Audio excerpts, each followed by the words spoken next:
Okay, so this prehab routine is just something to help break up the monotony of sitting, right? And also helping to get some fluid to move through your tissues, which is always a good thing. It's going to help reduce the stiffness of your muscles, which then also creates stiffness in your joints. Okay? So we're going to do this without shoes on because we actually want to move the toes, and that's what we're going to start with. Some toe articulations. What I'd like you to do is just simply look at your toes and try to wave them up one toe at a time. So I'm starting with the big toe, working to the little toe. I'm trying to wave them up one at a time and then wave them down one at a time. So what you want to do, you just want to try to be as deliberate as possible moving these toes. It's about your intention, waving up and waving down. And it's okay if your toes are not cooperating, if they're not coming up individually, if they're coming up in bunches, that's okay. Just practice more often. Good, let's now reverse it. Start with the little toe and work to the big toe, trying to wave them up and wave them down. And if your toes really aren't cooperating after a long time, like after weeks of practice, that's okay too. Because you're probably trying to counter what your shoes have been doing for decades. Excellent. So after we've articulated the toes, we're going to articulate the ankles by rolling to the outside edges of your feet and then rolling to the inside edges of your feet. Now when you're rolling or you're making the transition from the outside edge to the inside edge, go slow. Because you want to really experience all the positions in between as well. Good. And then start to really exaggerate. How far in, how far out can you roll? And we're doing this because we've spent a lot of time just standing and walking on flat surfaces that our ankle really forgets how to control inversion and eversion, which is part of what the ankle needs to do in order to create ankle stability and ankle mobility. Good, so then after that, let's move up to our knees. We're going to take our feet nice and wide. We're going to still be working ankle inversion and eversion, right, as we're going to do some knee circles. So hands on your knees, keep your arms nice and straight, and then just start to circle your knees.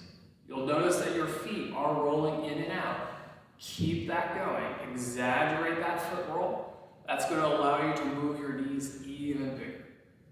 Good.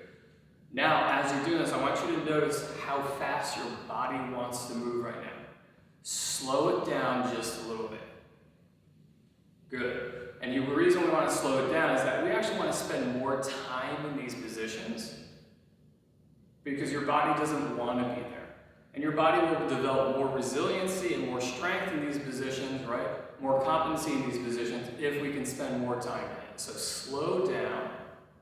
And now let's switch. Let's go the other way. Good. The other thing that we can do here on these knee circles is also ask for a little bit more knee flexion by trying to sit the hips down more. Good. Keep exaggerating that foot roll. Try not to go too fast. So just try to slow your body down a little bit more. We'll just do one more. Okay. Nice and slowly. Try to sit as deep as you can. Perfect. Okay, so we're going to do more knee circles, right? But we're going to do it with the feet together. We're going to try to keep the feet nice and flat. So imagine that the four corners of your feet are tattooed into the ground, and then start to circle your knees.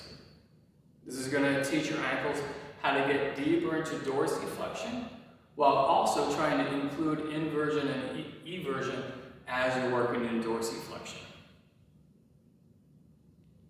Good. And then same rules as before, try to go a little bit slower than what your body wants to do. Perfect. Let's change directions. Let's go the other way.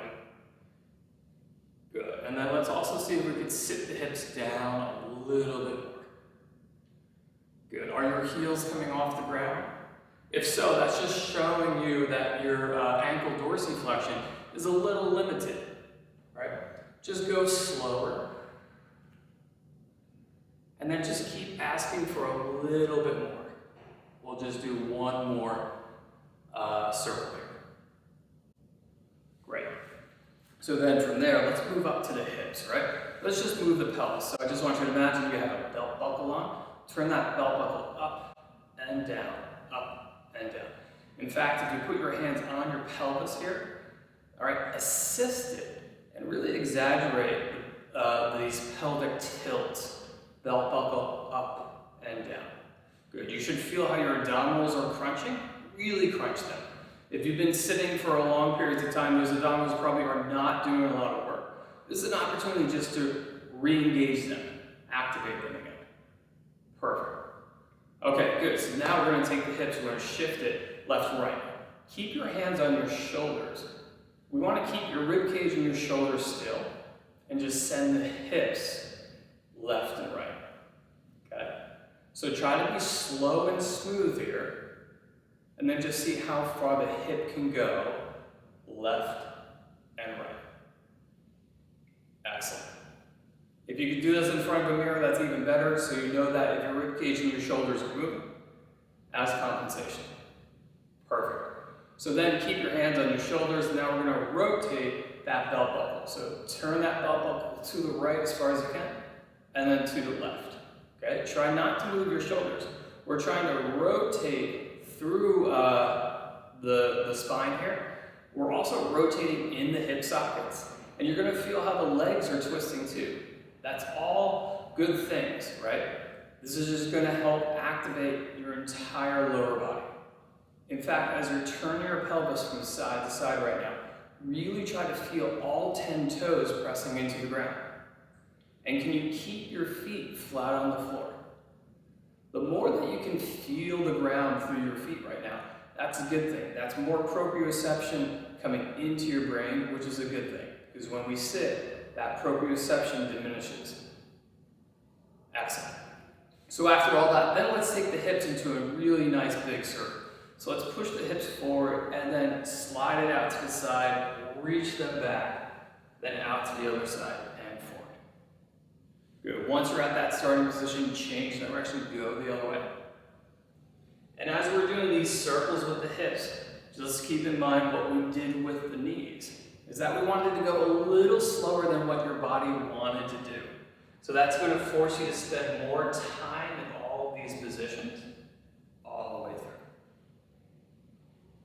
Then the other thing that we were just doing with the previous exercise, we were trying to feel the ground with your feet.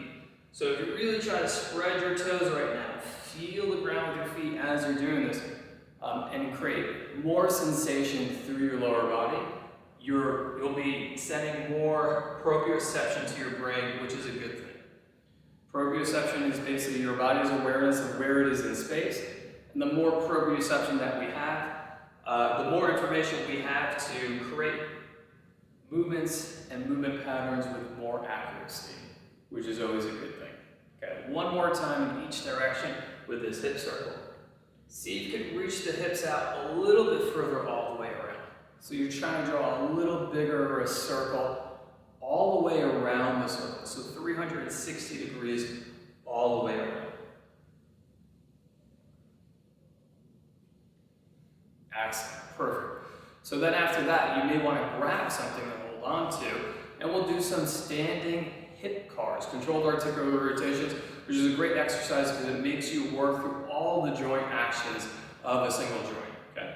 So we're just going to bring this knee up nice and high, then slide the knee out to the side. Then we're going to pick up the foot, we're going to reach backwards, and then slowly bring your knees together. Good, and then reverse, reach back as far as you can. Bring that knee out to the side, and then go ahead, bring the knee forward and down. And then we'll switch, we'll do the same thing on the other side. So knee up nice and high, then knee out to the side. Lift up your foot and reach that knee backwards, and then bring your knees together. Good, and then reverse, reaching back. And then bring that foot, knee out to the side, and then bring it forward. Excellent. Good. So as you're doing this too, try to be relaxed as possible, right? So your balance is really a product of your brainstem and your inner ear. So if you're thinking about your balance, you're trying to interrupt the work of what your brainstem and your inner ear can do. So just let all that, let the part of your brains that are in charge of your balance do the work that they're supposed to do. Okay, and you can simply manage that by being as relaxed as possible. So check in with your breathing right now. Are you holding your breath? If so, make sure you're breathing out. And don't force yourself to be able to do the balance, right? Hold on to something so that you can be relaxed. If you're having trouble creating the balance, holding on to something is okay. And over time, you're going to give your body the opportunity to develop that balance by having more opportunities to be on that single leg and allow your inner ear to work with your legs in order to create that balance. So don't force it. Relax. Just do what you can.